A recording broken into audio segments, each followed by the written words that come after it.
പ്രതിപക്ഷ നേതാവിനോടും അവിടെയുണ്ടായിരുന്ന മറ്റു കോൺഗ്രസ് നേതാക്കളോടും ശ്രീമതി ഉമാ തോമസിൻ്റെ അസുഖവിവരത്തെക്കുറിച്ചും ഇപ്പോഴത്തെ അവസ്ഥയെക്കുറിച്ചും ചോദിച്ചു മനസ്സിലാക്കി.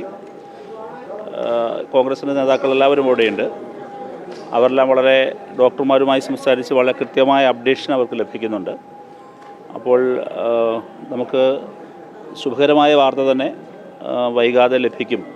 കൂടുതൽ ആരോഗ്യനില മെച്ചപ്പെടുന്ന വാർത്ത തന്നെ ലഭിക്കും എന്ന പ്രതീക്ഷയാണ് അവരോടെല്ലാം സംസാരിക്കുമ്പോൾ ഞങ്ങൾക്ക് ലഭിച്ചത്. വളരെ ശുഭാപ്തി വിശ്വാസമാണ് അവർക്കുമുള്ളത്, വന്ന ഞങ്ങൾക്കും ഇപ്പോഴുള്ളത്. സർക്കാർ കോട്ടയം മെഡിക്കൽ കോളേജിൽ നിന്നും ഒപ്പം തന്നെയാണ്. അതെ, അതായത് ഇവിടുത്തെ ഡോക്ടർമാർക്ക് പുറമേ തന്നെ വളരെ വിദഗ്ധരായ കോട്ടയം ഗവൺമെൻറ് മെഡിക്കൽ കോളേജിലെ ന്യൂറോ സ്പെഷ്യലിസ്റ്റ് വ്യത്യസ്ത വിഭാഗങ്ങളിലെ വിവിധ ഡോക്ടർമാരുമായിട്ട് കോർഡിനേറ്റ് ചെയ്തിട്ടുകൊണ്ടാണ് ഇപ്പോഴിവിടെ ചികിത്സ പുരോഗമിക്കുന്നത്.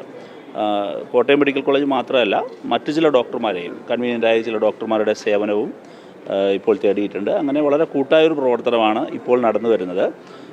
ഫോണിലും പല ഡോക്ടർമാരും ഇവിടെ കോൺടാക്റ്റ് ചെയ്യുന്നുണ്ട്. അപ്പോൾ നല്ല കോർഡിനേഷൻ നടക്കുന്നുണ്ട്. വളരെ നല്ല മെഡിക്കൽ കെയറാണ് ഇപ്പോൾ ലഭിച്ചു വരുന്നതെന്നാണ് മനസ്സിലാക്കാൻ കഴിഞ്ഞത്. അതുകൊണ്ട് തന്നെ ഡോക്ടർമാരുടെ അഭിപ്രായത്തിൽ നമുക്ക് ശുഭകരമായ വാർത്ത അധികം വൈകാതെ, ഏറ്റവും നല്ല നില അപകടനില തരണം ചെയ്തു എന്നുള്ള നല്ല വാർത്ത നമുക്ക് അധികം വൈകാതെ കേൾക്കാനാകുമെന്നുള്ള ശുഭാപ്തി വിശ്വാസത്തിലാണ്, പ്രതീക്ഷയിലാണ് എല്ലാവരും.